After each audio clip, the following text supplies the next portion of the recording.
Hello.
Just cross it 200. You put the YouTube on.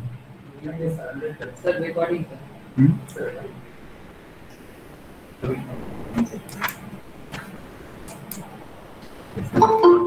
Hold on.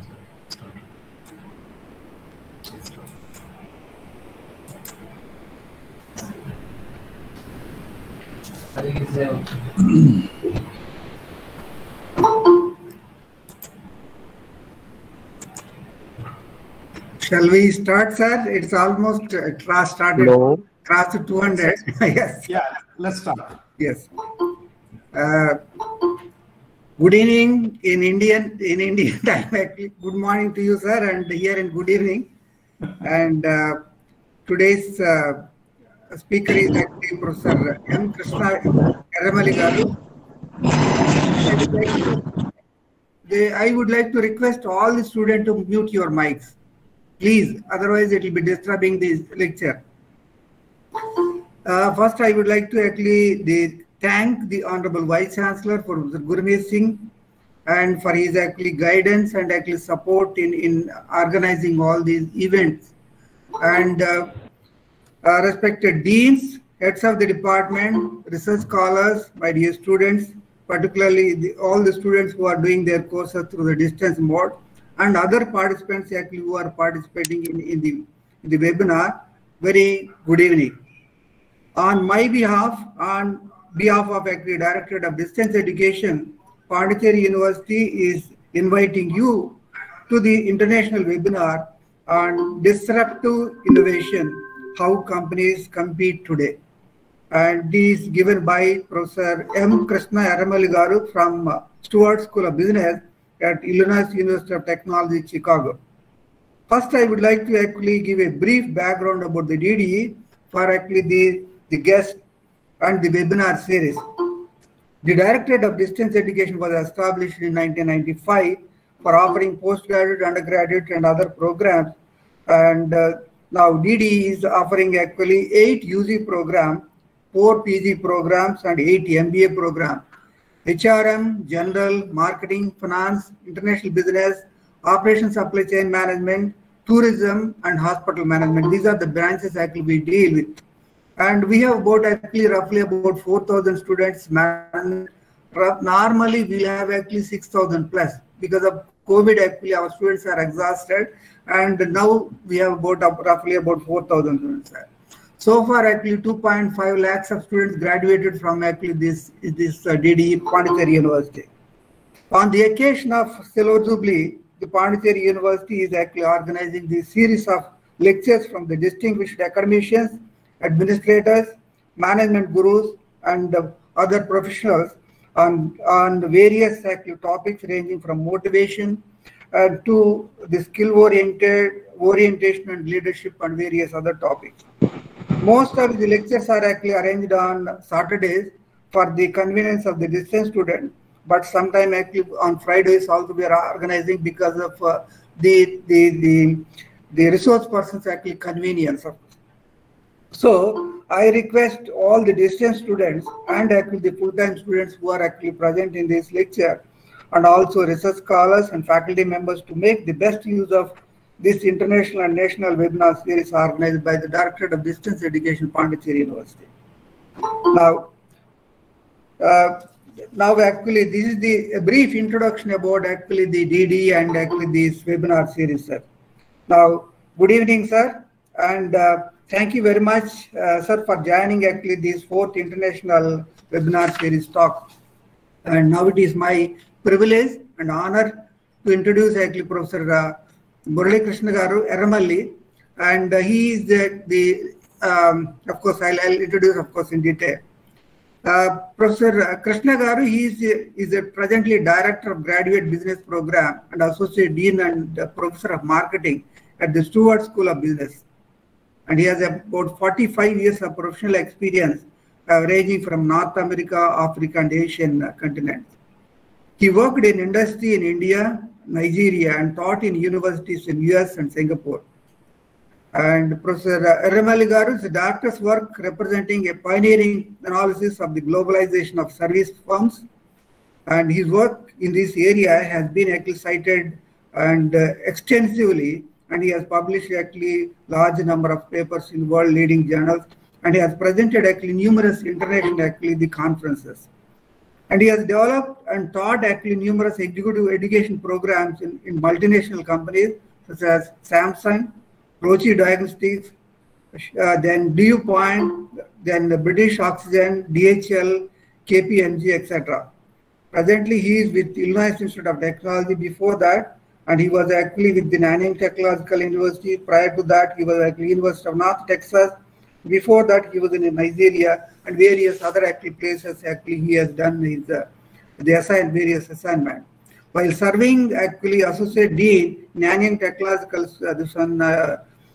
Business School in Singapore, and he helped actually launching the Berkeley Nanyang Advanced Management Program and the Nanyang Executive MBA there, of course. And currently, the Professor Erramilli Garu is undertaking research on how the concept of strategic competitiveness could be applied to the leadership challenges in so-called next economy. He is also researching the growth strategies employed by multinational companies in emerging markets, particularly specific reference to India. His specialties including global business strategy, competitive advantage, and emerging markets strategic competitiveness. Thank you, sir, for accepting our request and giving your valuable talk actually to our students, which will be really useful to all our management students, because they are not, our students are not exposed to the international management gurus. And actually you are the first, your lecture is the first in management to start, of course. Other lectures are general lectures so far we had, of course. Now, I would like to request actually Professor Krishna Garu to deliver his talk on disruptive innovation, how companies compete today. Over to you, sir. Thank you, Professor Erramilli Garu. So let me see if I can pull up my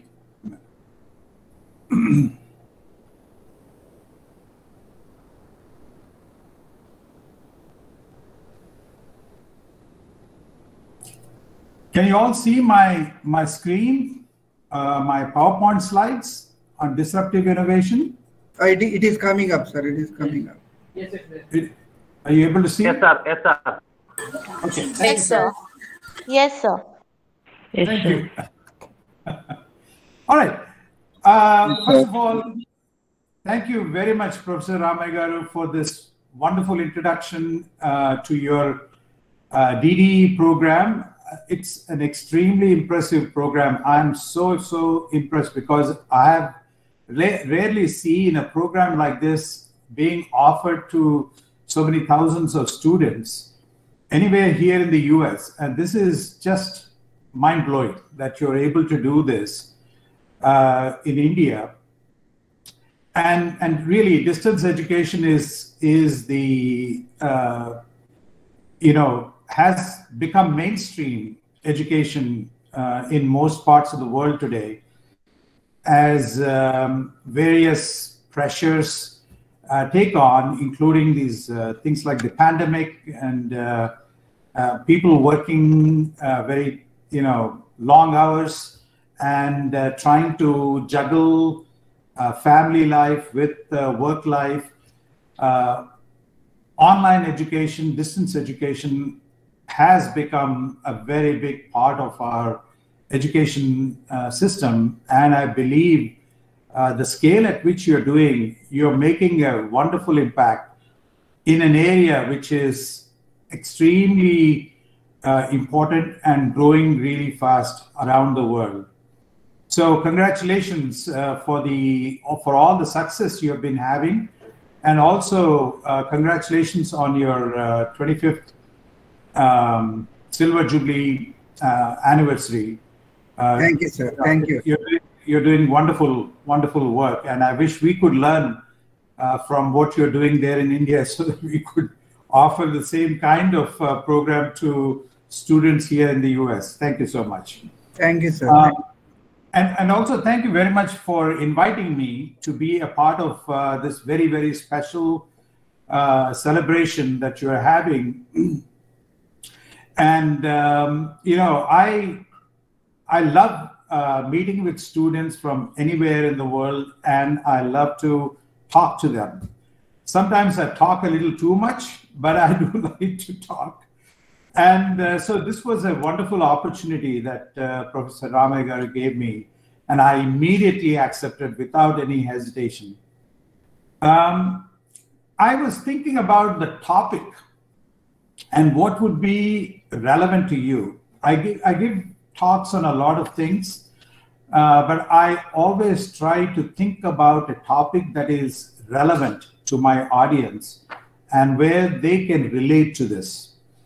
So I gave it a lot of thought, and I decided disruptive innovation is something that could be of interest to you, simply because I understand most of you, or at least a majority of you, are business students at the undergraduate, postgraduate levels. And disruptive innovation is something that has become front and center in today's 21st century economy.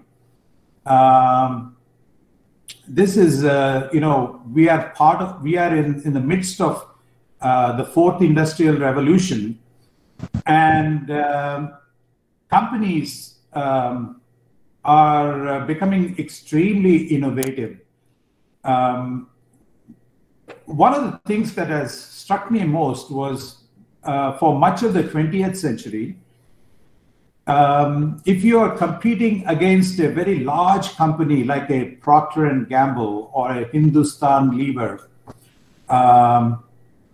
you had to be fairly large. You could not challenge a large company like that if you're small and you have limited resources.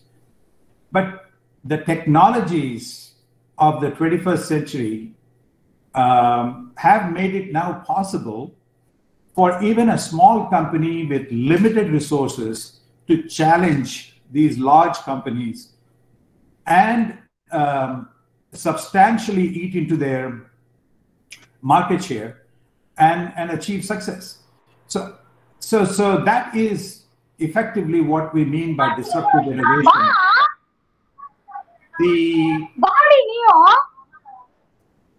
Sorry. Yeah, so the possibility of a small company with limited resources being able to challenge a giant, and win in the long run, in the medium to long run. So that is really fascinating for me, and that is how I got started in this in this journey to learn more about disruptive innovation, to study it, to teach it. And I think you will enjoy, hearing some of the examples that I'm going to be sharing with you today. I was thinking about how to approach this, and in my MBA class, I would start with the theory first, talk about what is disruptive innovation, and then give examples and cases. But today I thought I would reverse that order. I will start giving you examples and cases. We'll talk about some very, very interesting cases of disruptive innovation. And then at the end, based on the examples, based on the cases, we'll then try to understand what is disruptive innovation.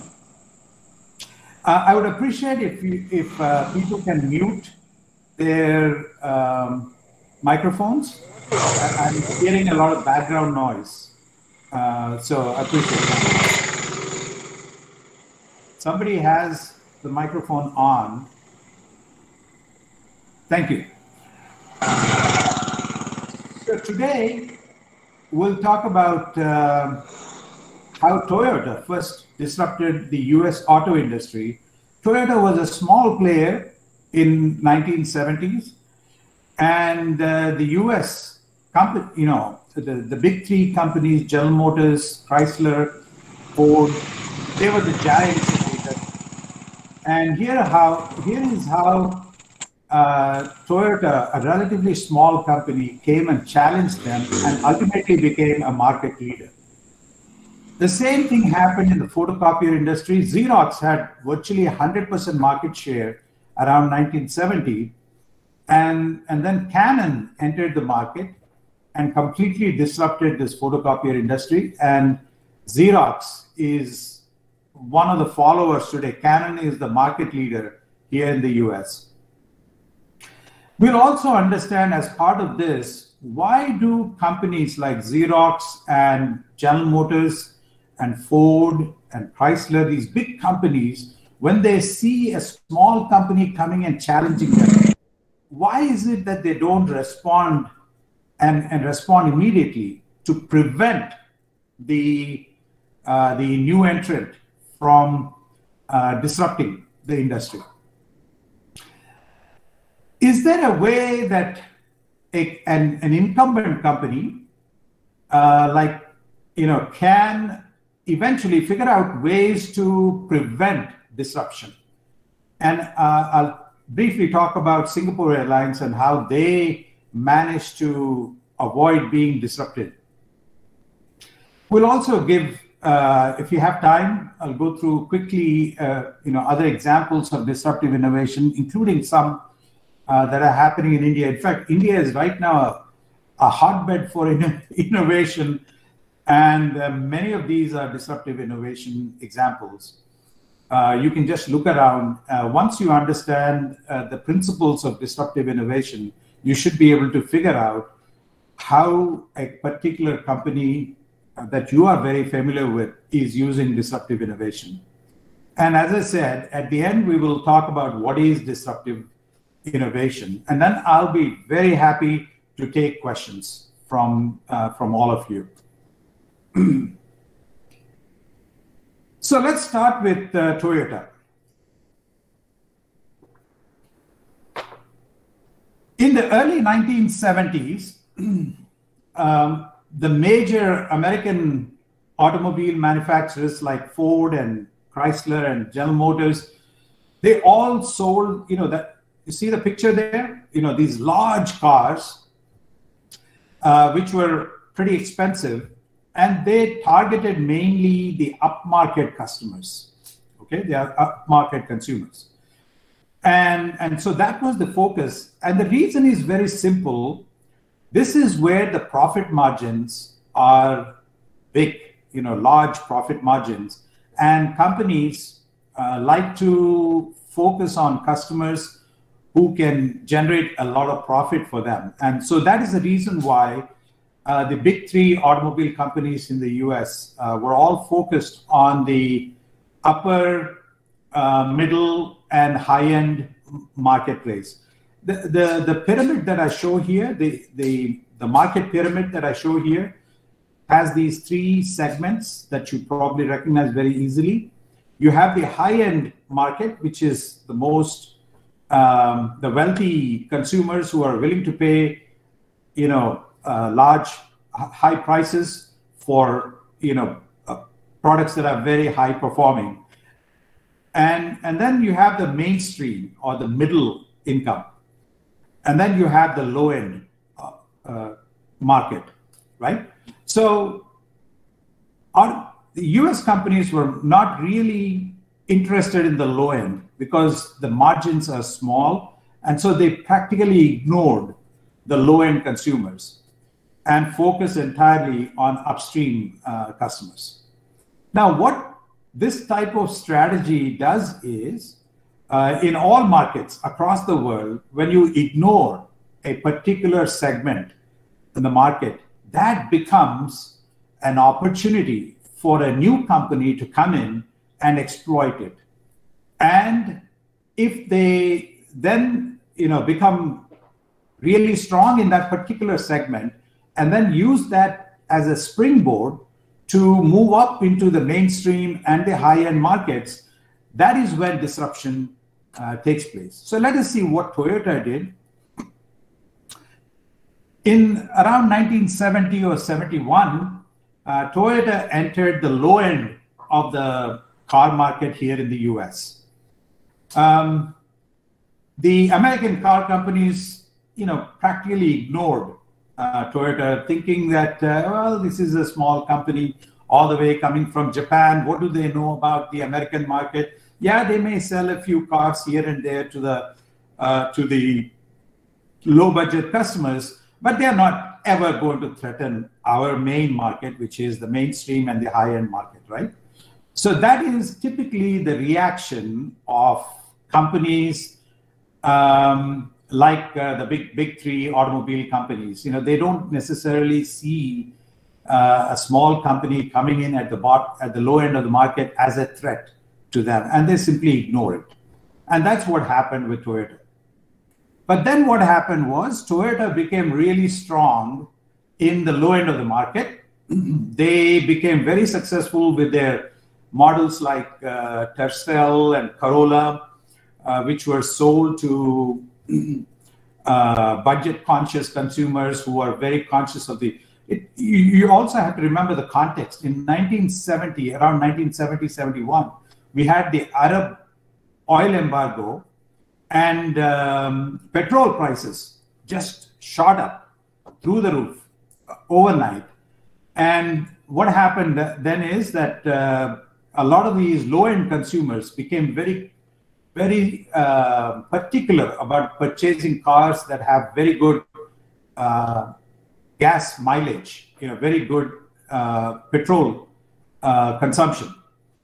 And this has created an extra opportunity for Toyota, because they were producing very fuel-efficient cars at that point of time. Whereas the American cars were gas guzzlers. They were consuming huge amounts of petrol. They were not particularly fuel efficient. But everything worked out so nicely for Toyota at the end. So they came in at the low end, and then they became really strong at the low end. They got most of the market share at the low end, and then they used that as a springboard to launch into the middle and to the high end of the market through Camry, through Lexus. So within 20 years, Toyota moved from the low end to the high end of the market. Now, once Toyota was successful, other Japanese cars copied it. So you had then a series of companies like Honda, Nissan, Mitsubishi, Mazda, Suzuki, Subaru, all trying to replicate that strategy, coming in at the low end and then establishing themselves there and then moving up to challenge the American car companies. After a while, actually, once most of these Japanese car companies moved up it was again creating a vacuum at the low end of the market. And guess who came to fill up that vacuum? And that was the Korean car companies. Hyundai and Kia started producing in the late 80s, and they started following the same kind of strategy. So what has happened as a result is, because of this onslaught from Toyota and the Japanese companies and the Korean companies, the big three companies started losing market share really badly. So by 1990, they lost 20% of the market share compared to 1971.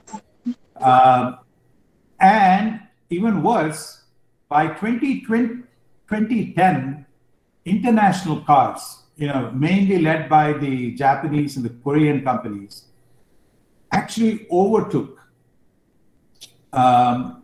American car companies and completely disrupted the market.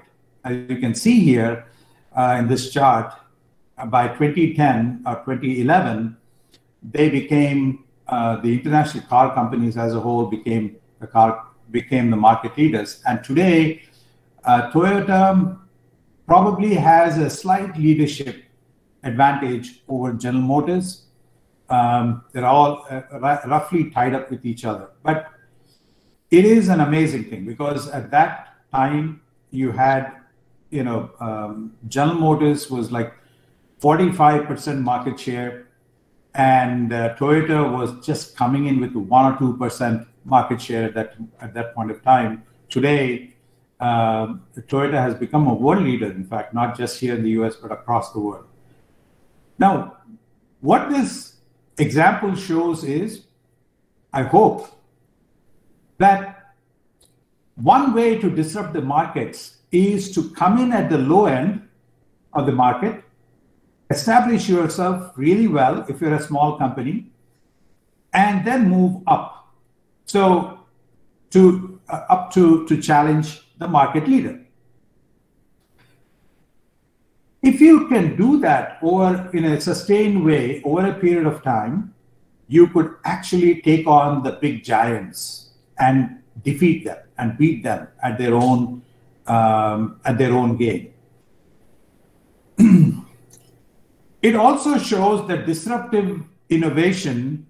What the Japanese companies and the Korean companies did was disruptive innovation. Innovation is not necessarily an invention, a brand new invention.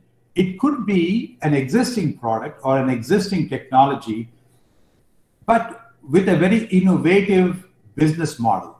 If you can come up with a business model like Toyota did, that would be considered to be an innovation. The cars were not exactly inventions or innovations, but the strategy and the business model were very, very innovative. About the same time, Xerox was the most dominant photocopier company in the world. It had close to 100% market share here in the US, and I would guess that they would have had a 75-80% market share across the world at that point of time, because Xerox was the one who invented, right? Xerox. This is a Xerox photocopier in 1970. I don't think most of you have ever seen photocopiers like this. I have seen in my life, when I went to graduate school here in the US back in 1982, I did see large photocopiers. Hey. This type of photocopiers you don't see anymore because things have evolved so much technologically. Xerox is a company that actually invented the photocopier in 1959. But what they did was sold their photocopiers mainly to large companies, right? That was their target market. And by 1970, because they had a monopoly, they had a patent the Xerox patents. So no other company could copy their technology to produce. So they had a virtual monopoly on the photocopier industry. So this is the situation, right? Think about it. 1970, 71. Xerox was focused entirely on these high volume users, which is large companies.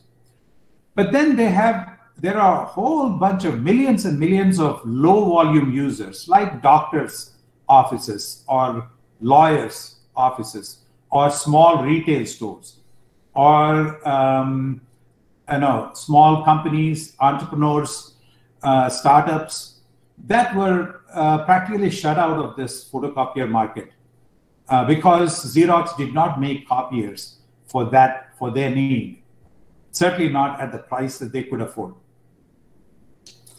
So this is once again opening up an opportunity for disruption, right? The low volume users were completely ignored by Xerox, and they offered an opportunity for Canon. And Canon came in around 1970-71 with a desktop copier, a low volume photocopier, and they expressly targeted smaller organizations, individuals who could not afford these large machines and whose needs were actually not in high volume photocopying, but occasional 5 to 10 copies a day, that sort of volume. And that is how Canon came into the US market. And Xerox did, like the big three automobile companies, Xerox completely ignored Canon because they didn't think Canon was a major threat to them. And then what happened over the next 10 years or 15 years was Canon became really strong in the low volume segment and then used that strength to springboard themselves into a high volume user segment. And they started going up market, and they produced these large photocopiers that directly challenged Xerox. And over a period of time, Canon became a major challenger to Xerox and became a major threat to Xerox. And today, Canon is the #1 photocopier company here in the US with 26% market share. Xerox is 17%. Okay, it went from 100% to 17%. So you can imagine the kind of disruption that took place in the photocopier industry. And this disruption was not caused by large companies coming in from Japan. It was a very small company called Canon. In 1970, it was a minuscule company compared to Xerox. But then it came in with a very innovative strategy, coming up with this desktop photocopiers and then directly aiming the copier to the small segment and use that as a basis to grow big and eventually challenge the giant Xerox. So this is another example of disruptive innovation. Now, what is the difference between Canon and Toyota? The big difference is Toyota came in at the low end of the market, which is usually competing on the basis of low prices. Canon, on the other hand, came in from a segment or targeted a segment that was completely being ignored by the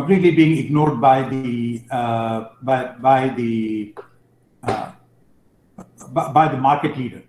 So we have this two examples showing the two different footholds that companies that want to disrupt can employ.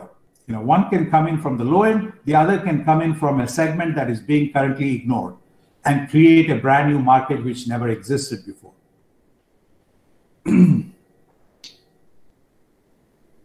question that a lot of my students ask me is, okay, we understand Canon came in at the low end and they eventually challenged Xerox for market leadership, but why did Xerox just sit back and let Canon do what it wants to do?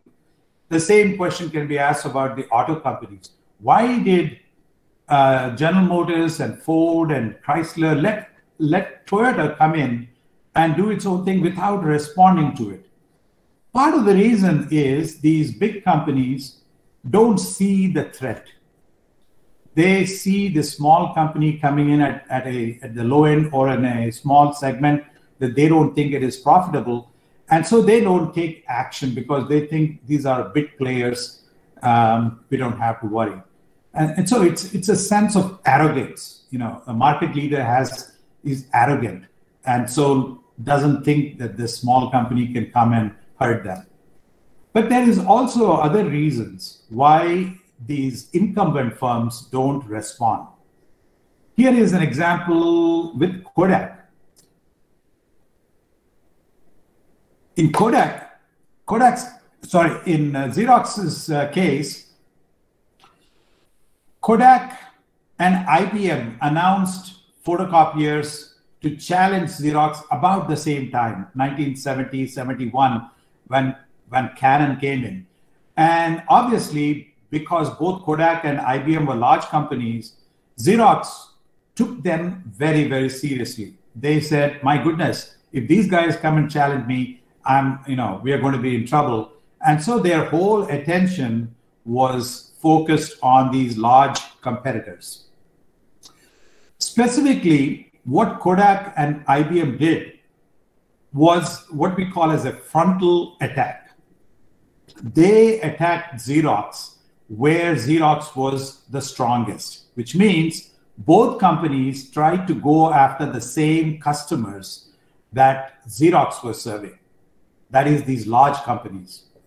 So Kodak and IBM came up with industrial-sized photocopiers that they targeted to the same customers that Xerox had, and they had a lot of resources. Both Kodak and IBM had a lot of resources, so that became a serious problem for Xerox. On the other hand, Canon did not attack Xerox directly. We call this in strategy as a bypass attack, borrowing military terminology. It's called a bypass attack where Canon did not attack Xerox directly, but try to bypass, by focusing on a segment that Xerox was not interested in. So how did these competitors fare? Both Kodak and IBM failed, whereas Canon succeeded. Now, I'll tell you what the reasons are. Why Kodak and IBM failed is a very interesting story by itself.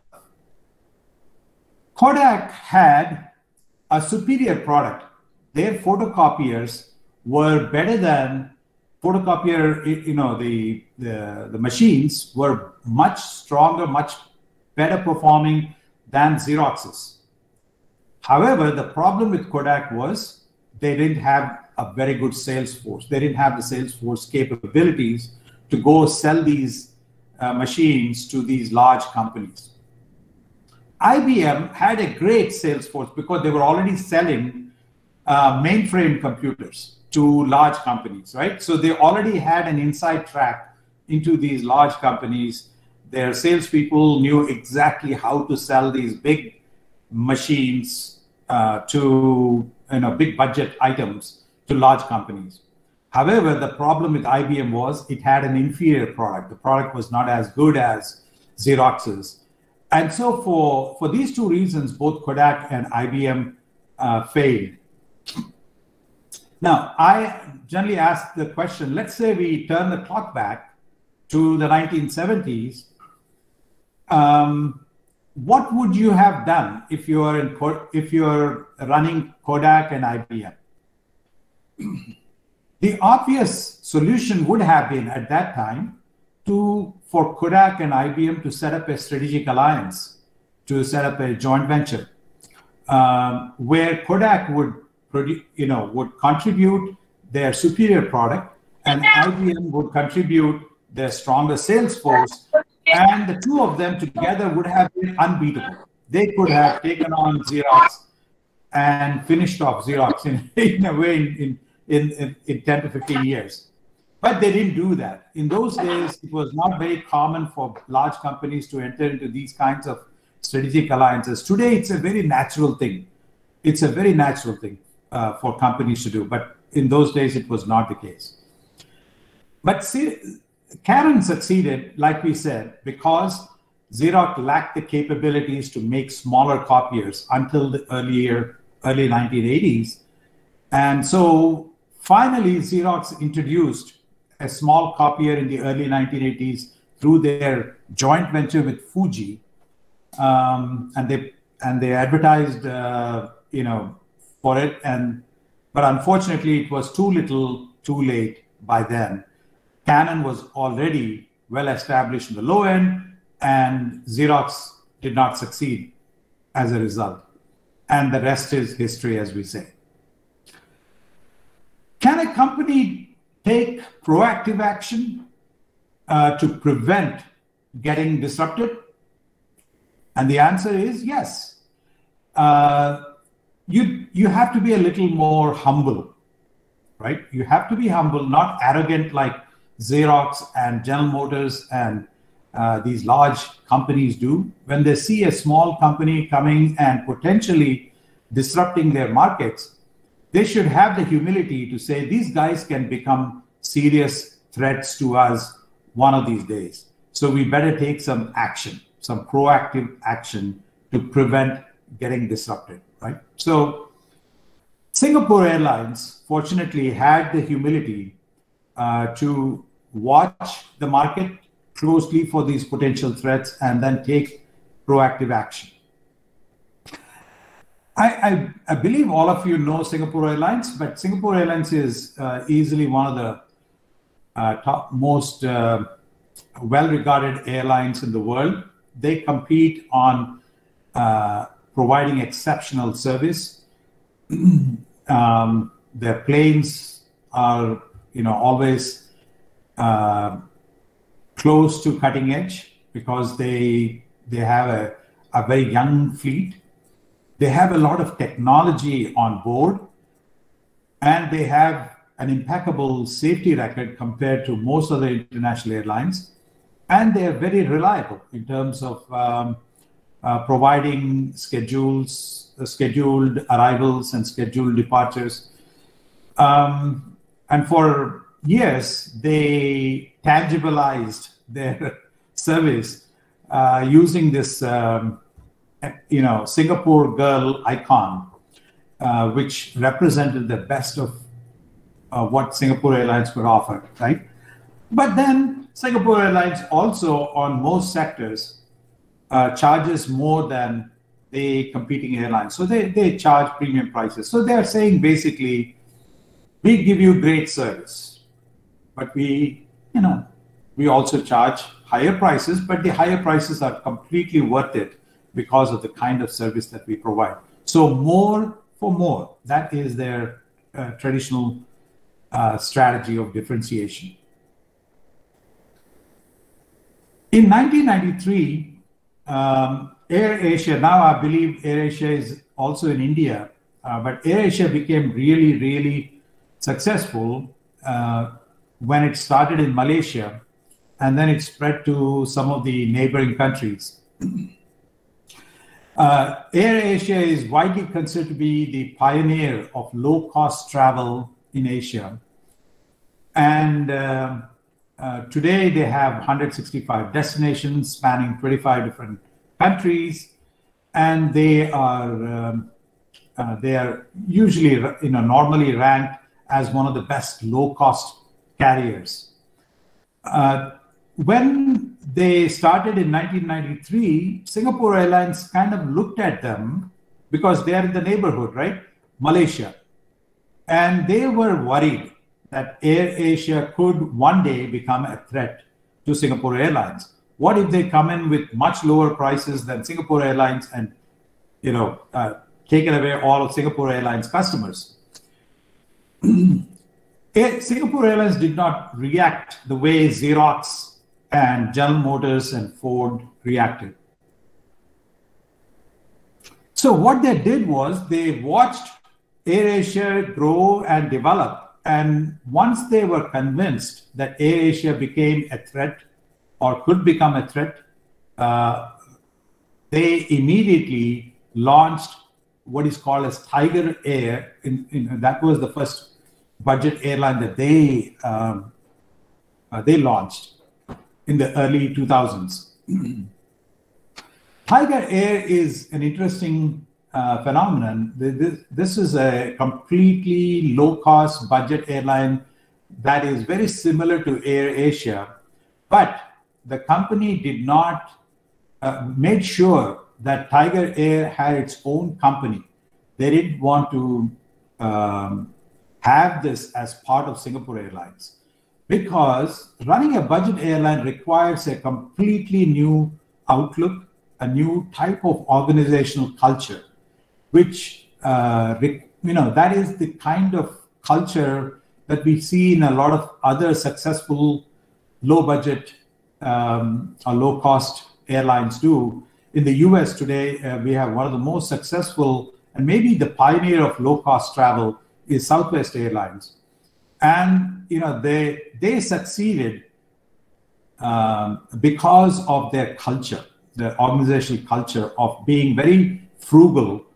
The whole business model that they came up with is designed to cut costs and offer very reliable service to their customers.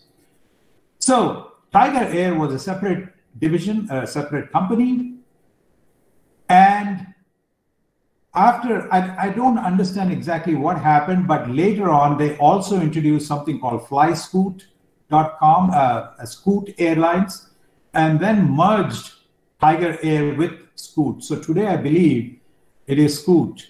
But once again, the key is that they would came up with a company that was separate from Singapore Airlines, different management, different culture, different business models. And they are pitting these low-budget airlines against AirAsia. So basically, Singapore Airlines is saying, I'm not going to compete with AirAsia. I will let my budget airlines compete with them and keep them at bay. And that seemed to be working very well, because AirAsia has not become a serious threat to Singapore Airlines and has not disrupted Singapore Airlines' business model. There are other examples of disruptive innovation. I don't have to go through in such detail, but I'll just share these examples with you. Kodak is one of the great examples. Kodak was the giant of the 20th century. It was producing mostly film. That is their business model was, their product was mostly film. They had some camera business, but it was mostly the film business that made them extremely successful and became a giant in the industry. So they defined their market as producing photographic film and processing the photographic film. That was their business. And then came along these digital cameras in the 1990s that basically said, you don't need film to take great pictures. You don't need to process any film. You don't have to do anything. Just, shoot your pictures with our camera and then simply upload these images into your computer. That was completely different from the way consumers were consuming photographic industry services, right? At that time, it completely changed the way consumers did their used cameras and created pictures. Initially, Kodak did not see a threat from these digital cameras. They continue to invest in film, and that eventually became detrimental to them because they didn't see the threat coming from digital cameras. And then even more later on, when the smartphones came up, like iPhone was introduced in 2007, iPhone came with a fabulous digital camera by itself. And what iPhone did was to disrupt not only the film industry, but also the digital camera industry. So through a series of disruptions, Kodak went bankrupt because they fell from 40%, 50% market share worldwide to next to nothing, and they went bankrupt in the early, about 10, 15 years ago. So this is another great example of disruption. By the way, it's a very interesting story, but do you know which company actually invented the digital camera? It was not Canon. It was not any of the Japanese or the Korean companies. It was Kodak. Kodak actually invented the digital camera back in the 60s or 70s. That technology was already there with Kodak. But why did Kodak not commercialize that technology, that digital camera technology? And it's because they were worried about how it might cannibalize their film business. And they defined their business around film. And that is the reason why they never launched digital cameras themselves until it was too late, much later in the... Here is an example when you think about it as management students. Think about it. If Kodak had the technology and they could launch a digital camera back in at least in the 80s or 90s, they would have still been the market leader around the world because nobody else could have threatened them in that business. And so this is how companies get disrupted, big, giant companies. Airbnb, you're all familiar with Airbnb, and you might have actually used Airbnb to rent homes and apartments, even hotel rooms when you go around. Airbnb is one of those fascinating companies that have completely disrupted the hotel industry.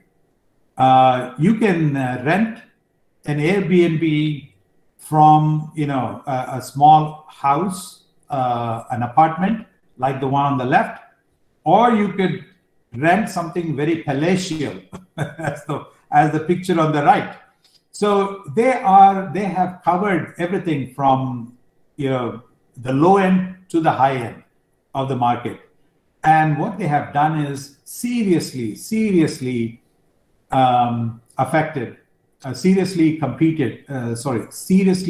disrupted the hotel industry business. And today, Airbnb is the largest hotel in the world, believe it or not. Airbnb is the largest hotel in the world, and yet they don't own any real estate. Unlike Sheraton and Hilton and Taj and all these big hotel chains, Marriott, Airbnb doesn't own an inch of real estate, and yet they are the largest hotel in the world today. And that is through their very disruptive business model.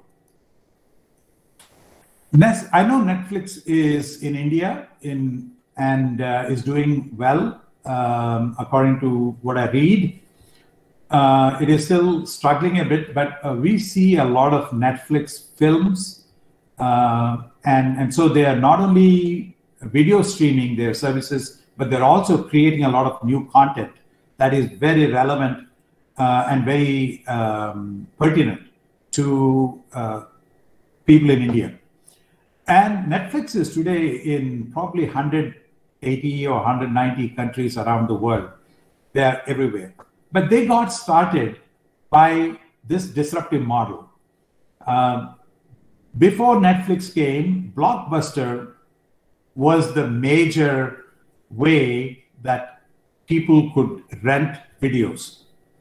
So they would go into the store, and I'm just checking my my watch just to make sure that I'm not going over. Blockbuster is the brick and mortar stores, right? All over the US, they were the most they were the favorite place to go and rent films. And then Netflix came along. Initially in the 90s, they used a mail order business model to disrupt Blockbuster's brick and mortar business model.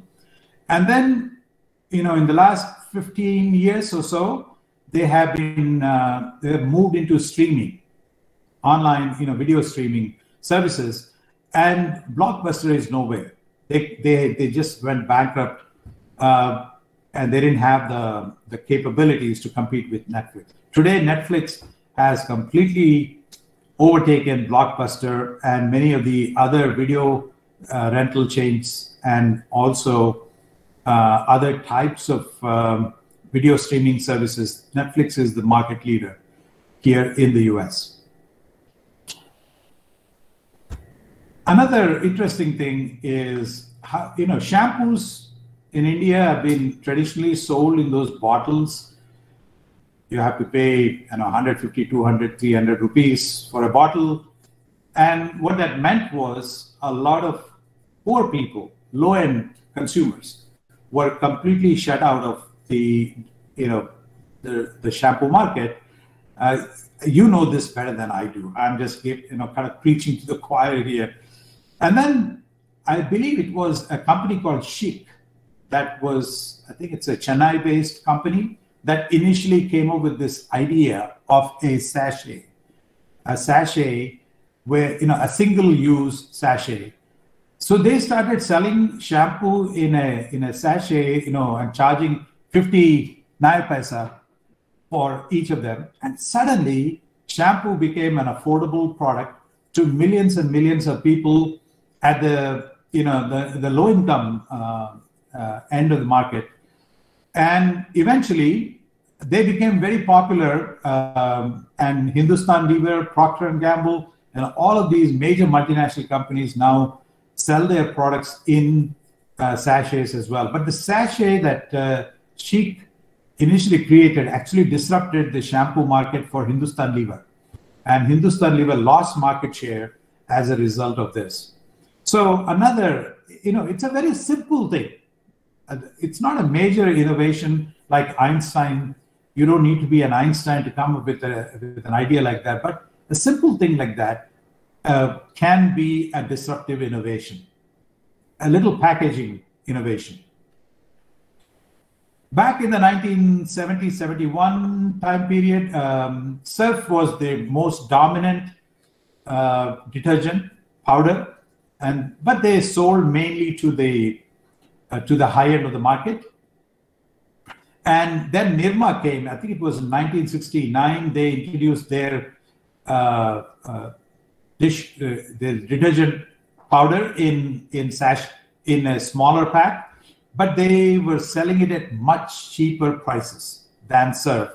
And suddenly, Surf, which had a very large market share, found that Nirma came and completely disrupted their market, and Nirma became a serious threat within a very short period of time because they made that a very affordable product.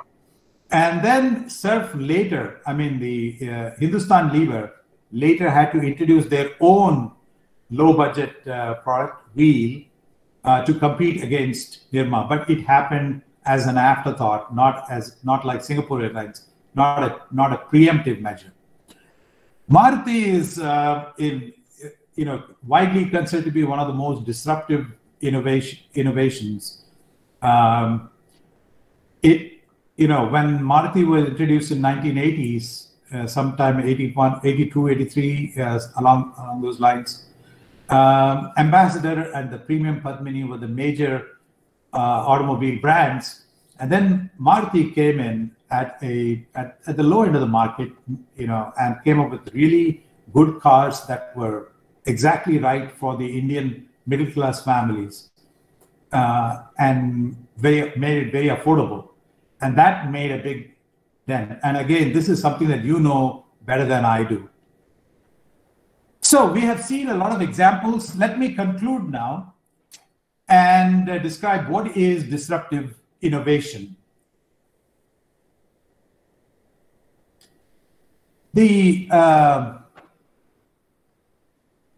person who came up with this term disruptive innovation is Professor Clayton Christensen at Harvard. And unfortunately, he passed away just a few years ago, but he was one of the most influential thinkers in management and strategy when he was alive. So he came up with this concept of disruptive innovation.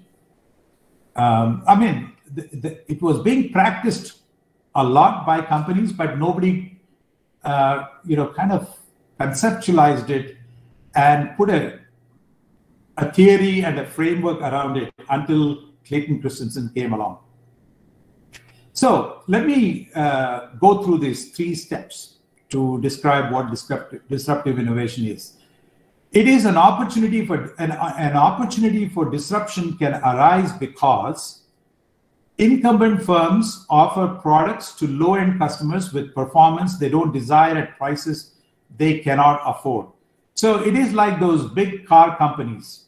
They were producing these large cars at very high prices, and the low-end consumers in the US could not afford it. And they didn't really need large cars. They just wanted a small car, good enough for them to take them from point A to point B, and a car that they could afford. But the incumbent firms, that is General Motors and Ford and Chrysler, did not come up with a solution for them. The same thing you can think about all the other, like Ambassador and Premium Padmini and many of these other cars that other automobile companies that primarily cater to the taste of the middle and high income customers. And that arises, that leads to an opportunity for disruption. A second opportunity comes up when incumbent firms ignore a group of customers for whatever reason, who then become non-customers. This is the Xerox example. Xerox completely ignored the smaller companies and individuals who also had photocopying needs. And so these companies were told, the only thing you could do is buy these large machines if you want to buy a photocopier. But then these smaller companies and individuals didn't have the wherewithal to purchase these large machines. And so they became non-customers. So these are 2 options, right? There are 2 opportunities which lead to disruption. A new entrant can then start the disruption process by targeting one or both of these opportunities with an innovation. So this is the example of Toyota and Canon. They saw the opportunities for disruption. They entered the market at the low end. And then once they became strong in the low end, they used that as a springboard to jump into upmarket opportunities and then become a serious threat to the incumbent. But the process is not disruption until the entrant eventually moves into the mainstream market and succeeds there. So if a company like, let's say Canon, if they came in with a desktop model and they only sold desktop photocopiers for the last 40, 50 years, that is not disruptive innovation.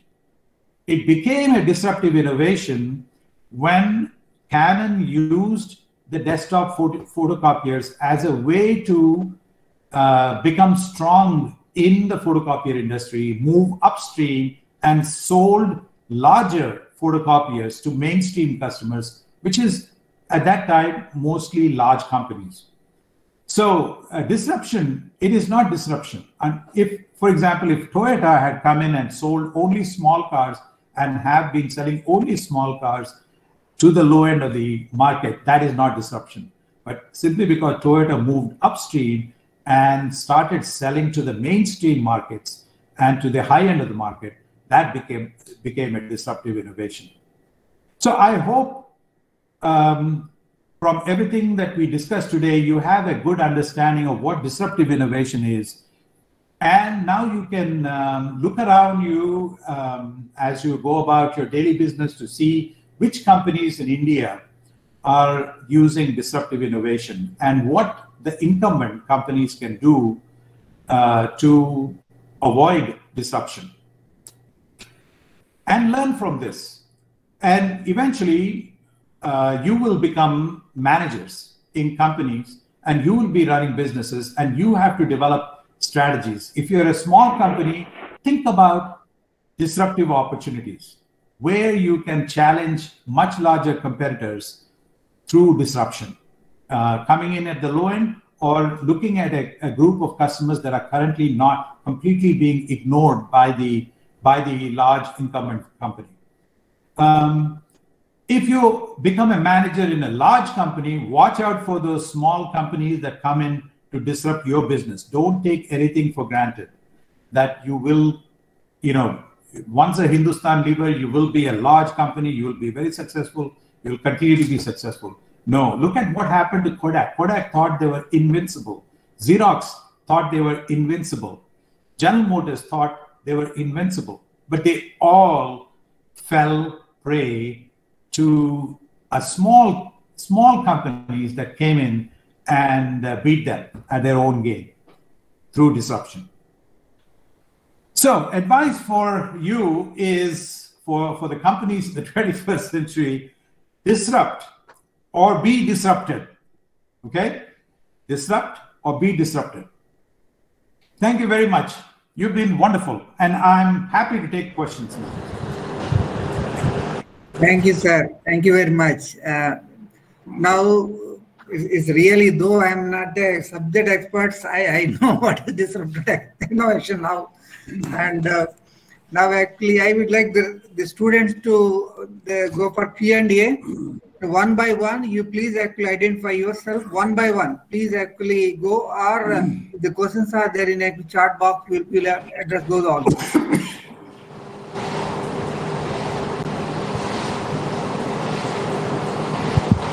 Just please, one by one. Please mute your mics when you are using. You just unmute and actually you ask the question, and then immediately you just mute your mic. Good evening, Mr. Krishna, and good evening, Professor Sir. This is Mohammed Ansari. Yeah. Good evening, Mohammed.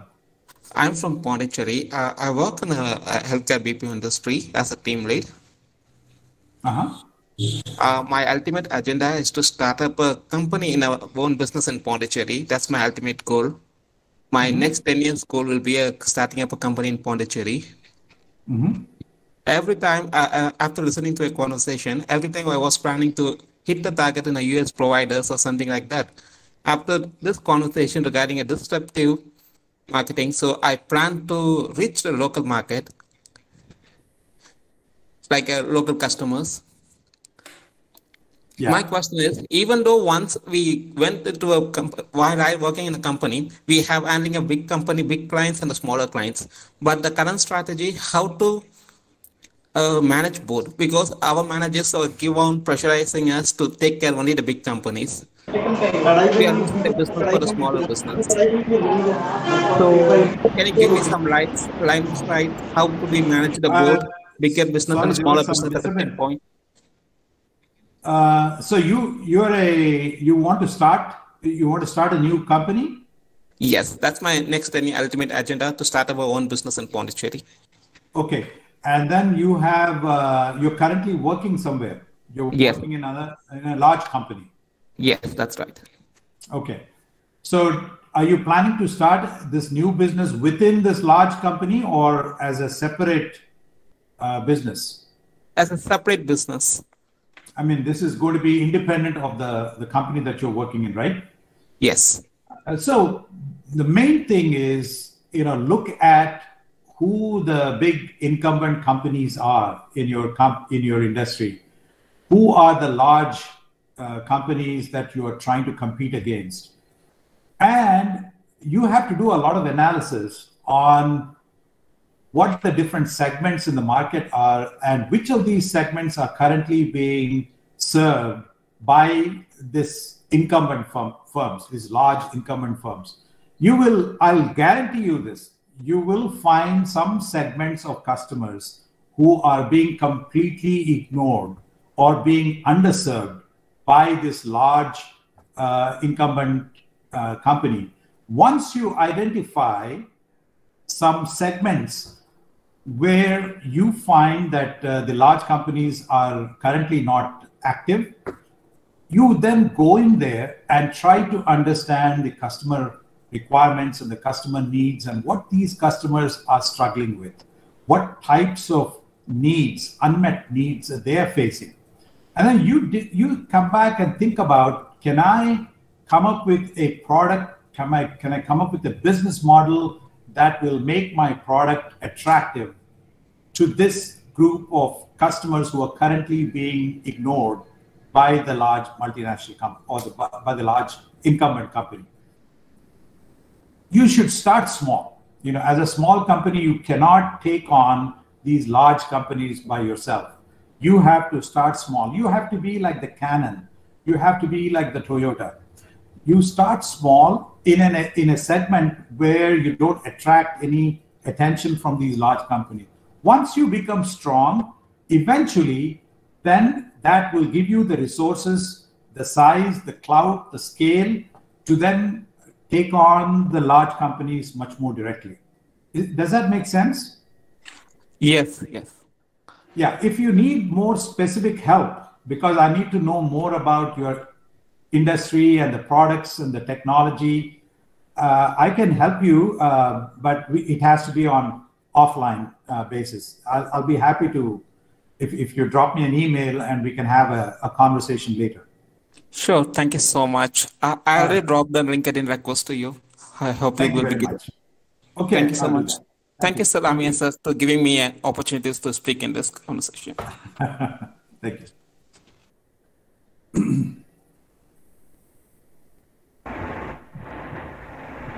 Hello, sir. This is Ganesh from Chennai, and I am doing MBA in International Business. Okay. And my question for today is, how does a company or a brand get disrupted, even if their technical or R&D team is performing well, but their marketing or sales team is lagging with their competitors? What kind of strategy they are lagging, sir? Ultimately, your customers don't care about your technology or how great your product is. They only are concerned if, on the very fundamental question, does this product, does this service, whatever you're providing, does it meet my needs? Does it meet my requirements? Does it have the right qualities? Does it have the right features? And can I afford it? And if I can afford it, can I access it? Is it available in an easy way in a retail store or in an online format that I can access? So you really have to understand that part of it. And that, unfortunately, is not a technological question. That is not something that your R&D people or engineers can fix. You've got to have very strong marketing people and sales people who understand your customers really well and what the competition is doing. So if you have great R&D capabilities but don't have very good sales and marketing capabilities, then you won't be able to figure out how to compete. It's, the example I gave you earlier about Kodak. Kodak had Kodak photocopiers. I'm talking about photocopiers that were trying to compete against Xerox, right? Kodak photocopiers were much better than Xerox's photocopiers. The R&D team was much stronger. The engineers were much stronger. But Kodak photocopiers at that time did not have a good sales force. They didn't have a good marketing team that would help them sell to these machines, to these large customers. And that is the reason why they failed. So you have to have both technology and marketing working together in order to create success for you. Okay, thanks for your explanation, sir. It's been a great pleasure for me to join you. Thank you. Good luck. Good luck with your MBA in International Business, Ganesh. Thank you, sir. Thank you, sir. And I am taking this opportunity to thank our beloved director, Mr. Ramya, sir, for providing us this great opportunity. Thank you, Ramya, sir. Hello, sir. This is Sujitra. I'm doing MBA International Business as well. My question is the tag along with the previous question. For marketing, you were telling that R&D and marketing sales, even if they are strong, if disruptive marketing comes in over, any company will get disrupted. So my question is that should the marketing and sales include the visual perception, how attractive the product is to the customers or something like that? Well, the product has to be attractive. Like I said, customers don't really care about the technology, the sophistication of the technology, or what a cutting edge product it is. Ultimately, it all boils down to, does it help me? Does it solve my problem? Does it help me lead a better life? Am I going to be better off buying and using the product, right? So if the customers are saying they want their need is for visually appealing products, as in fashion, for example, when you're talking about fashion products, visual appeal is very important in those cases. And so if your product is not visually appealing, it's a fashion product, then obviously it's not going to succeed. So visual appeal has to be seen as part of the total solution that the customer is looking for. In some cases, the customer may not care about visual appeal. Then in that case, you don't need to provide anything. If it's, for example, a microprocessor, right? We know Intel makes great microprocessors, and we value computers that have Intel microprocessors because we think they perform better. But we don't care about visual appeal because it's an ingredient. So if you're dealing with ingredients, again, go back and look at what the customers think they want. Always start with the customer and end with the customer. Then you'll be fine. Thank you. To supplement, sir, one is ergonomics and another actually interface. I think these two also plays major roles, sir. Correct. Absolutely right. So once again, it goes back to, like Dr. Ramaya said, it goes back to what the customers want. Okay, it's not what your engineers want, not what your R&D people want, but it is what the customers want. That should be the starting point for developing a disruptive innovative strategy, or any strategy for that matter. Hello, sir. This is Thomas here. Yes, Thomas. Sir, first of all, thank you for this session, sir. Sir, my question is you said there is no personal customers are not keen about the product, but smartphones like Samsung also providing the same benefits like other smartphones. But Apple is why the number one, sir. Can you repeat that question? I'm not. So Samsung, the smartphones like Samsung is also providing the same benefits as like the other smartphones. But why the Apple is in the number one position always? Apple is not number one in market. Are you talking about market share? I don't think Apple is number one in market share, right? No, sir. The customers are always preferring the Apple products. So I am asking like that. Yeah, it is true that Apple makes a lot of what are called as cool products with the latest cutting edge features.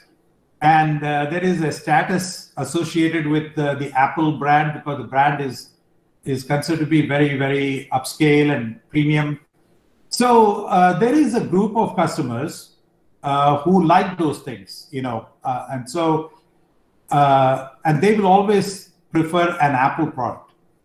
Apple also has done something very smart, that it created a platform, right? Apple's main competitive advantage is it's created a platform on which it has built its personal computers, notebooks, iTunes, the iPhones, the iPads, the App Store, the watch, the iWatch, the Apple Watch. All of these products are tied together on that iOS platform. And so a lot of customers prefer that kind of seamless integration of all the products that they have, so if they have multiple devices in their home, it's nice to have all of them interconnected, where you can transfer content from one device to the other, and you don't have to spend a lot of time trying to learn how to use a particular device, a phone or an iPad, because it's all very seamlessly integrated. And so that is also a reason why once a customer starts with an Apple product, they kind of stay with Apple.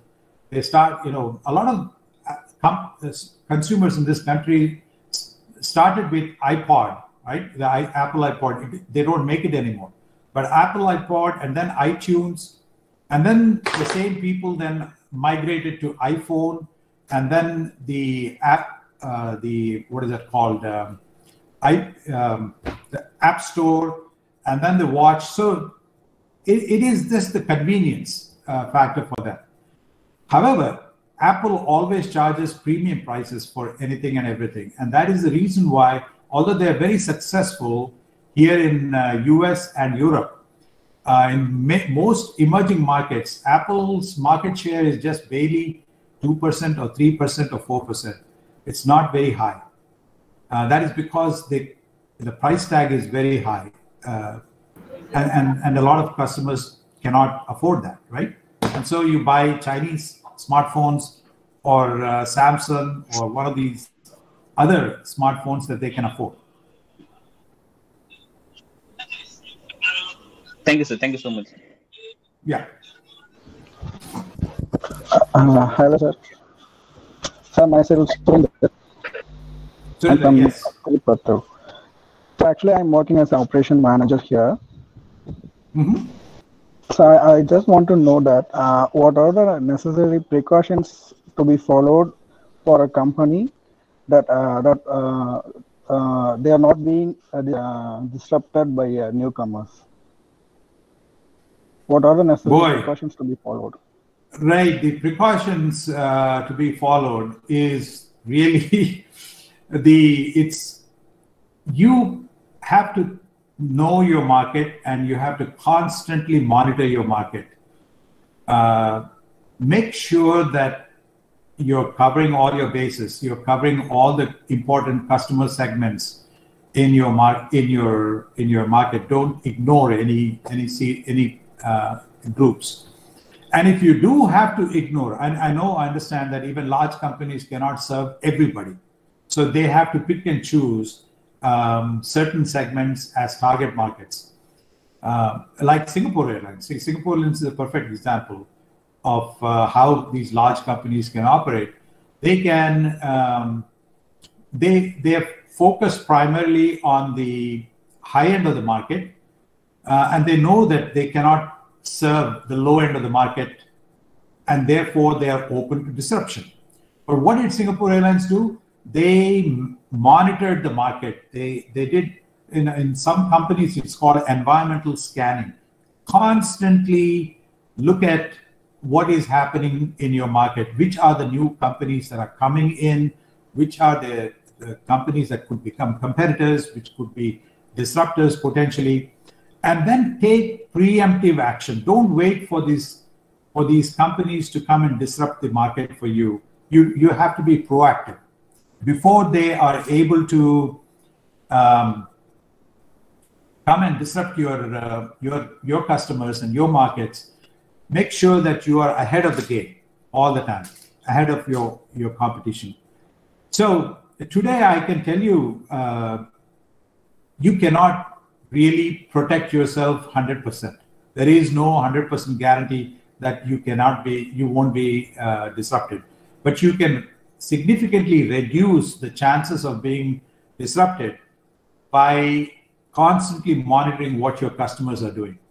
And then if you can, follow the Singapore Airlines strategy, once you know that, a company like AirAsia will come and disrupt your business, you proactively start and launch a competing product like Tiger Air or Scoot Airlines to compete against the disruptor.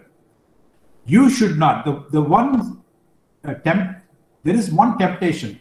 When you see a company like AirAsia come and compete with you on price, there is a temptation for you to discount your price, right? Immediately cut your prices to be able to compete with AirAsia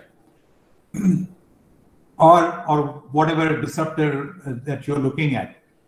I think you should avoid that, especially if you have a very successful business model serving the high end of the market or the middle of the market. You should not fall into this temptation of immediately cutting prices when you see a new competitor coming in. It's better to have a fighter brand like Tiger Air. You develop it and then get that company to fight it out with the disruptor, rather than you fight directly with the disruptor. So a lot of humility is required, because don't ever assume that you won't be disrupted, because you will be disrupted. And this is becoming more and more common in the 21st century. You cannot avoid disruption. But the way to protect yourself is to constantly monitor what is happening in the marketplace. Look at what the customers are saying. Look at what the competition is trying to do, and see if you can head off a disruptor by launching a fighter brand. Thank you, sir. Thank you so much. Thank you so much. All right, Surinder. Sir, this is Commander Rajkumar from DDE only, sir. And I cannot stop myself asking you this query, sir, that regarding the same Apple product, sir. Although you mentioned it that the market share in Europe and other countries is very less. Although in India, what I am seeing, sir, and in fact I have visited Russia and all, each and every small city has a store, sir, and good number of employees. I just wanted to know, and Apple is not like you said, it has become an addiction, sir. You own Apple products, you cannot leave it thereafter. And I'm one of the example of it. I started with iPod in the way back in the year 2008-9.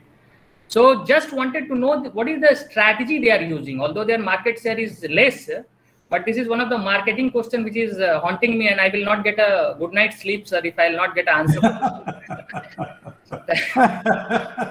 I like your passion. I like your passion. Like your passion. So Apple is following, a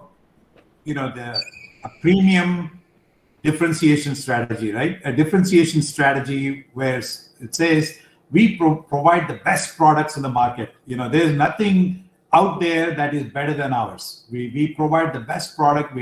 We provide the best service. We provide a great experience in the retail store or when you come to our website to purchase. And we provide great after-sales service. You buy this, and we are there all the time to help you if there is something wrong with the product or you have problems. You need some repairs and things like that. So they are providing a full, it's like a luxury product. Apple products are like luxury products, right?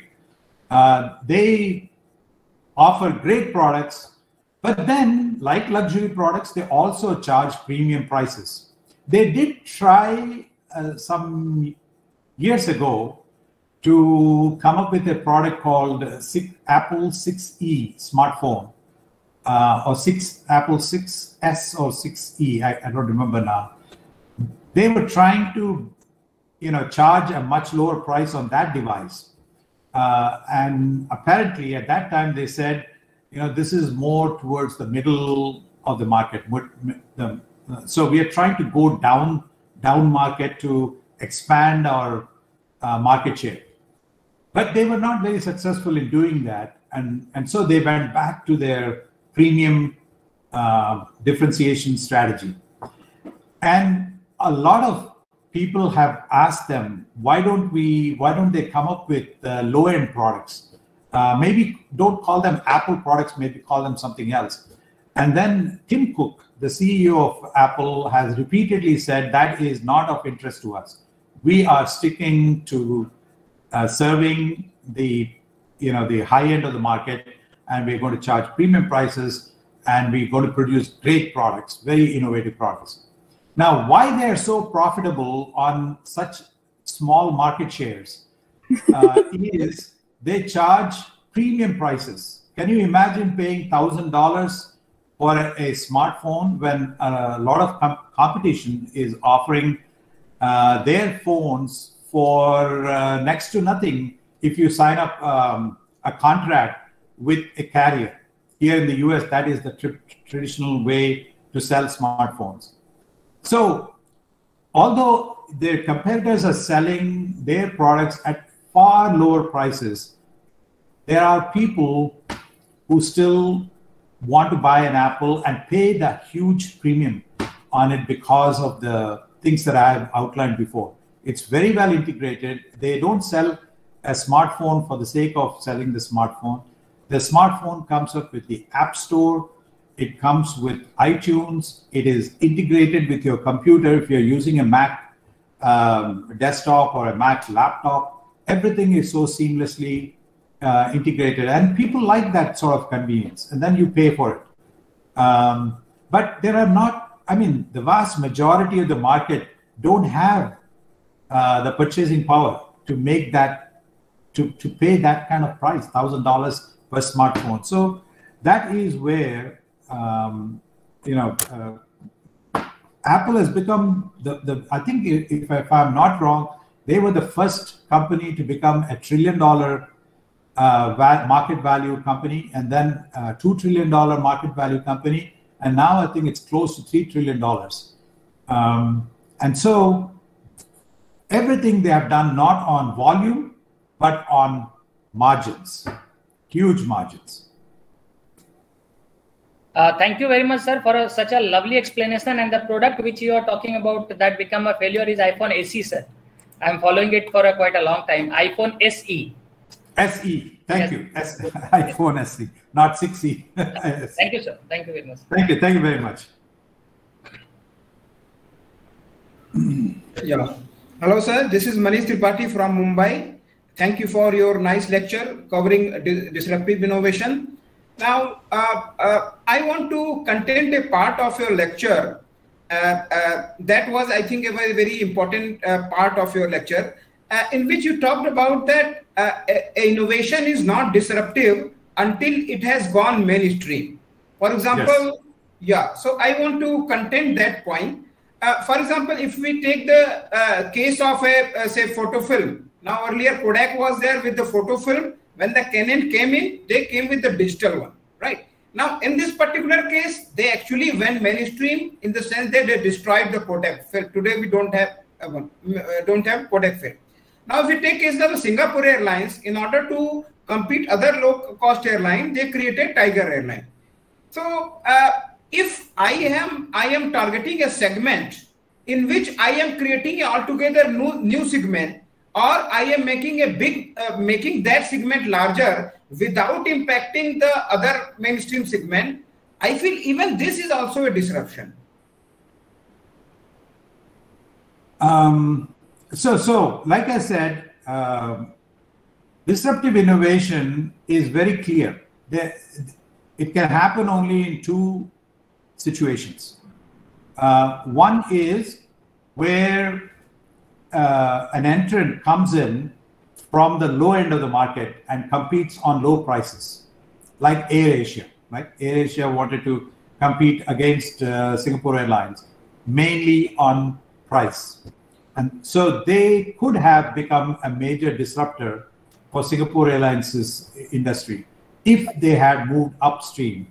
They didn't move upstream because Singapore Airlines took the preemptive step of creating Tiger Air and Scoot and kind of kept AirAsia in its own segment. You know, they didn't let AirAsia move up market and become a threat to Singapore Airlines.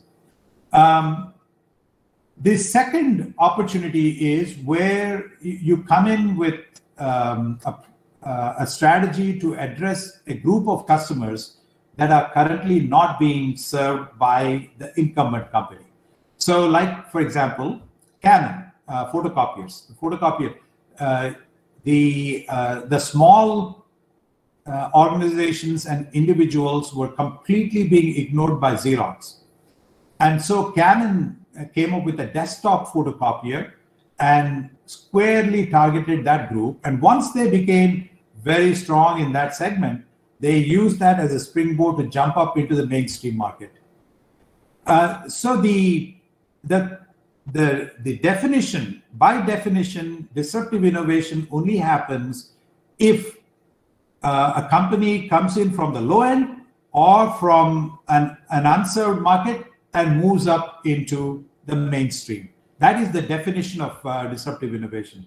If those products stay within their own segments, let's say if that's what is happening right now with many budget airlines. You know, they just simply stay in their own low price, low budget segments. They don't become a threat to the mainstream or the incumbents. And that is not disruptive innovation then. The same thing with companies that come and serve unserved customers in a particular segment and stay there for all their life. Like, you know, if you think about BMW or Mercedes-Benz, are these disruptive innovations? They are not, because they have entered the market from the top, not from the low end, but from the top, and they stayed there.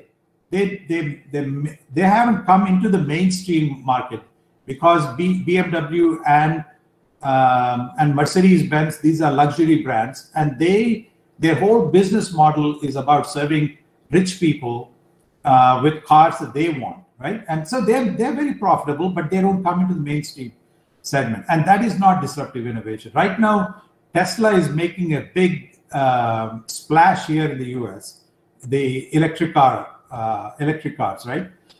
And they're talking about Tesla being a disruptive innovation. Actually, it is not. It is not a disruptive innovation simply because the way Tesla entered the market was from the top. They had the most expensive model initially, and then they moved into a slightly lower price category, and then a lower price category. They are now only trying to move on to the mainstream market. But again, since they come from the top down, the top-down approach is not disruptive innovation. It has to be a bottom-up approach, and that would be disruptive innovation, right? So I don't know whether that is the answer you're looking for, but that is my explanation. That a product has to move into mainstream and become a mainstream product before, and the incumbent has to suffer losses in the mainstream market before you can call it a disruptive innovation. Great questions. Anything else?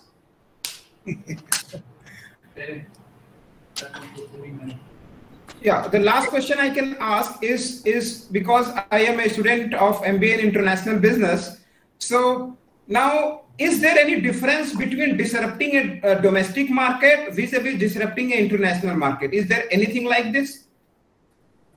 Or it is just disrupting a segment or a product segment? Yeah, that's a great question.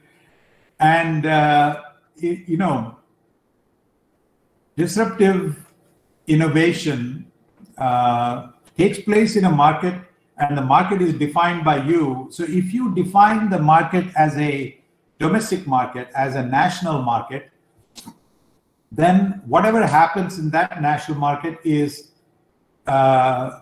what defines whether or not a particular innovation is disruptive or not.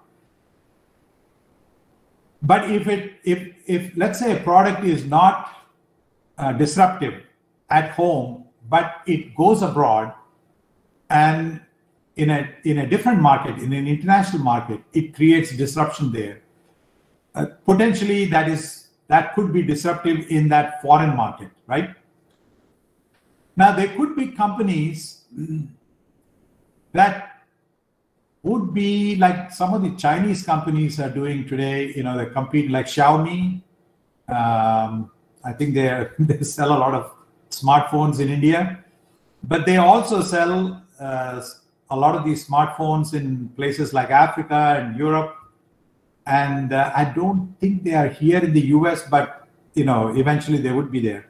But their whole model is disruptive. In, you know, they want to move into a low-end segment initially and then grow from there.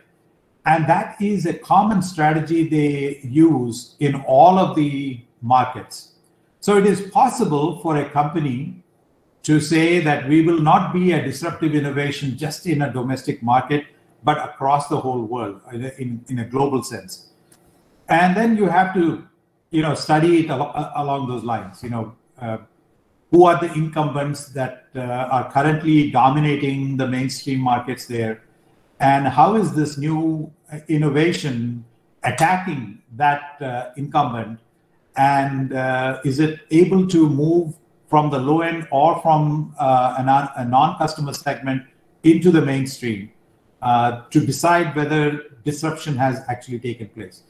I have to emphasize this point. Disruption is a process. It can take over, the process can occur over decades. It doesn't have to happen on, you know, so when Canon entered with a photocopier in 1971 here in the US, that was not disruptive innovation. It became a disruptive innovation over 20 years or 25 years. The same thing with Toyota, same thing with other examples of disruptive innovation. So it's a great question, and I don't think I have a 100% correct answer for that, but you're right. It can be a purely domestic event, or it could be an international event. Sir, I have one question. Yeah, go ahead, please. Hello? Who's this? Sir, this is Naresh, sir. I'm a student of MBA operations, sir. I have one question, sir. You said that in both cases of Samsung technology and Apple technology, I have one question. What is that means? Which is disruptive and which is being disrupted? I have one question, sir. Can you please explain this, sir?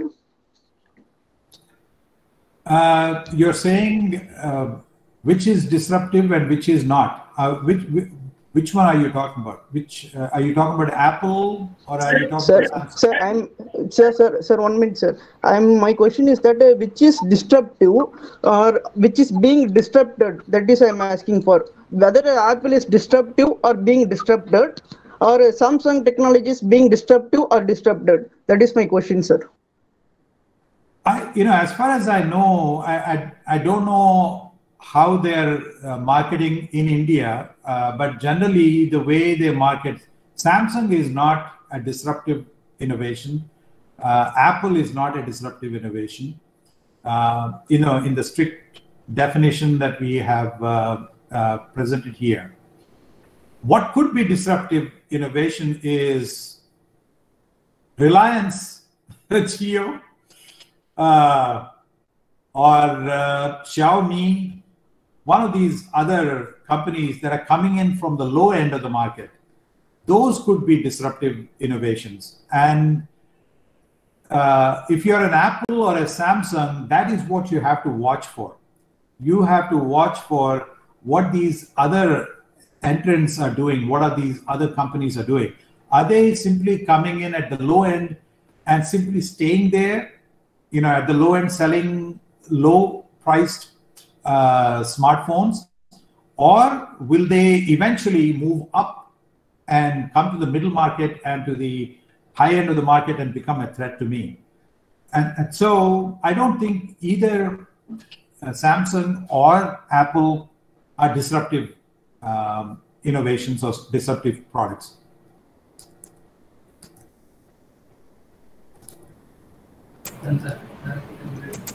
Thank you so much, sir. Thank you so much, sir. Good luck. Thank you, sir. Any more? The last question? There is, sir. Hello, Ashutosh. Myself also said, and I'm honors graduation. So my question is. I'm not able to hear you properly. Can you? Yeah, sure.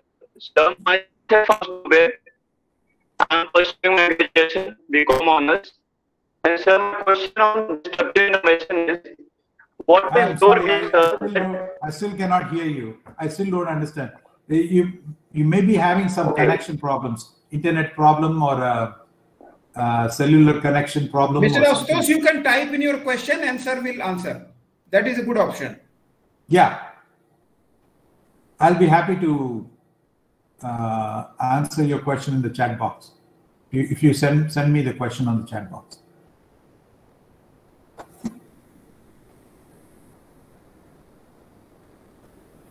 Oh, there are other questions here in the chat box. I certainly see that. Okay, go ahead, Ashutosh. I'm looking at, I didn't see these chat questions before.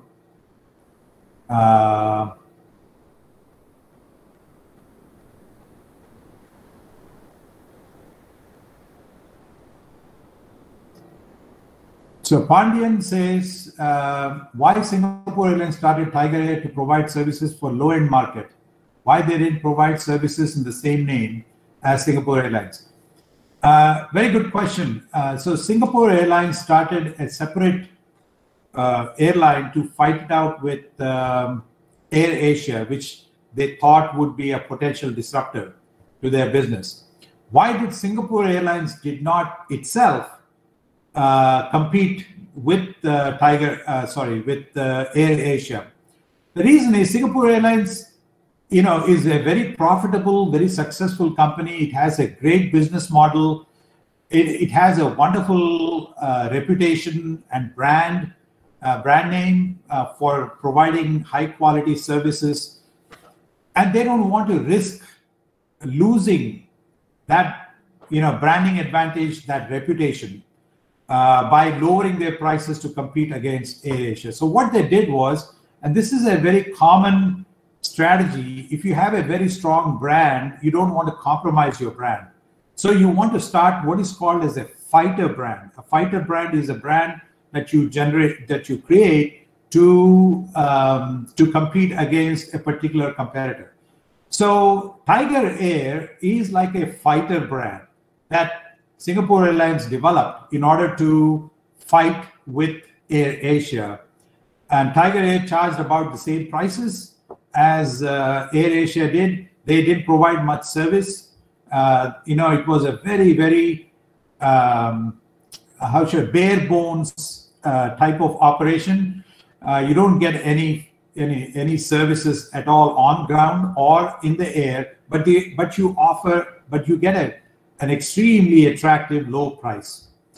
Now, why did Tiger Air? Why did Singapore Airlines not create Tiger Air within the Singapore Airlines organization? Why did they have to create a separate company with its own management, with its own budgets, its own resources, in order to build Tiger Air and this other low-budget airline?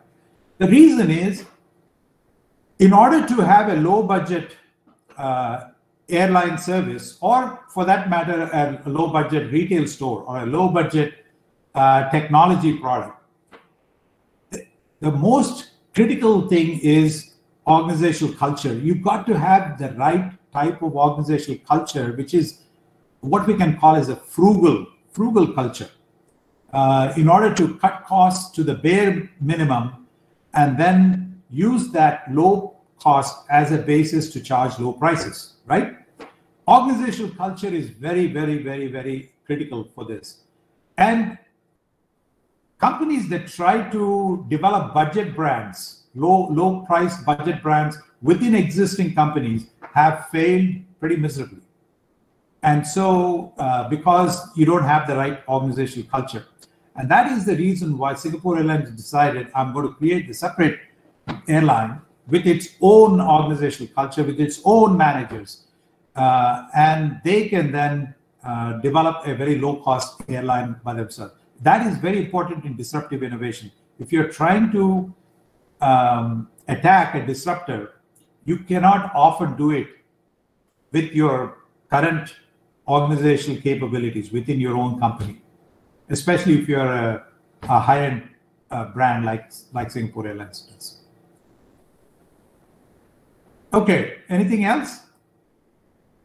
So I think it's already reaching to 9 here, and then so I think we'll wind up, sir. No problem. I think no problem. Thank you very much for this wonderful.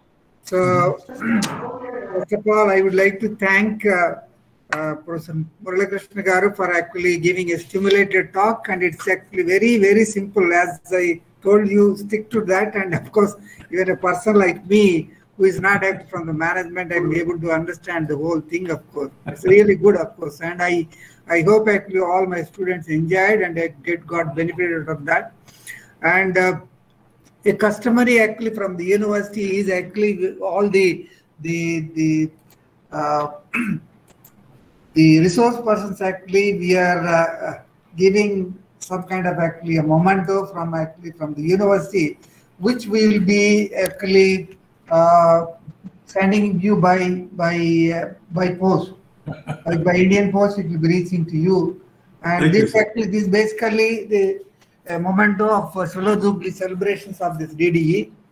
That's what we are doing, and then a formal vote of thanks actually will be given by my colleague actually Commander Rajkumar, and he is also deputy registrar of this DDE. Over to Commander Rajkumar.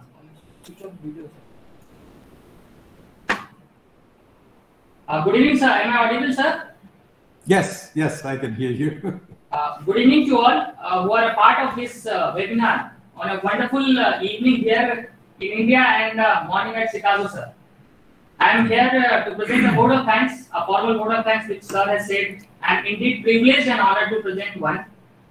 And I would like to extend my heartfelt thanks, first of all, to the respected speaker of this event, Professor Krishna Erramilli from Stuart School of Business, Illinois Institute of Technology, for taking out time from his busy schedule, and that too early in the morning. I hope sir might not have taken his breakfast also. And it is his consent for delivering a talk on the occasion of this webinar at such a short notice. Thank you very much, sir.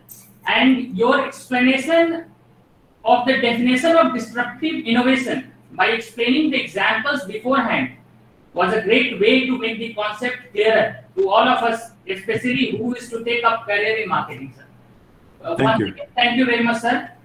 I would also like to take this opportunity to thank our Honorable Vice Chancellor, Professor Gurmeet Singh, for his constant support and valuable guidance and knowledge, without which this webinar series would not have been possible. Thank you to our Vice Chancellor, sir. In addition, I would also like to thank the students, faculty members, officers and staff, not only for participating, but also for their valuable support and guidance throughout. Thank you all. Last but not the least, I would like to thank the Computer Center of the University and the entire staff of DDE for putting this event live through the online platform from Chicago to India. So it's a great thing, sir. At last, I thank each and every one of you for your gracious presence for this webinar, and also in advance for the series of webinars in the near future, the next one scheduled in the month of March. In case I have missed out on anyone, my apologies in advance. Thank you, sir. Thank you. Thank you very much for that very Thank you, gracious. sir. Thank you very much. Thank you, sir. Thank you, sir. Thank you, sir. So it was really nice, and the starting itself is wonderful. And then we hope the next 2 months we'll be conducting every week one webinar, sir. So this is actually way we thought of, in addition to the regular lectures, and these are actually additional lectures which we are providing. Almost actually about 20 hours extra of the teaching will be providing from different fields, which will enhance their skills and character and the various other parameters, of course. So this is what we are doing.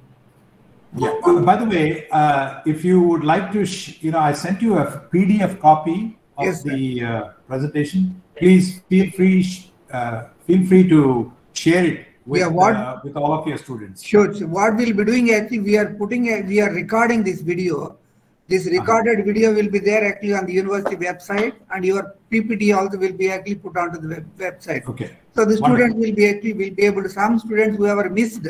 Now today we had only 250 to 300 students, and we have a large number of students who have missed it. They'll be able to view the lecture actually with the recorded lecture, of course. Okay. Thank you so much, Professor Ramaigaru. Thank you so much for giving me this opportunity. Thank you, Manish. Thank you, everybody. Thank you, sir. Thank you very much. Thank you, sir. Thank you. Thank you, sir. It was a very informative session. Thank you. Thank you. Thank you for a very informative session, sir. Thank you, sir. Thank you very much. Have a good day, sir. Thank you. Yeah, please stay in touch. Thank you, sir. Thank you, sir. Shall we expect you to Pondicherry University, sir? Yeah, now you can. No problem. Now you can. Well, I'll be happy to do that. Thank you. Thank you very much, sir. Thank you. Thanks a lot, sir. Thank you, sir. Have a great day ahead. Thank you very much.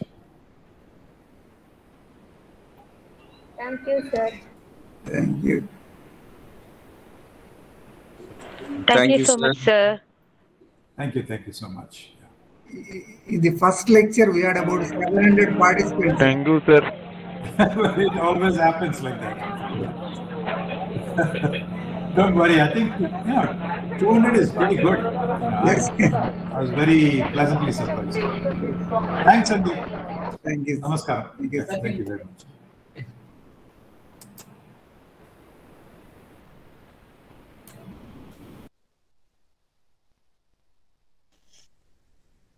Thank you, sir. Thank you, sir.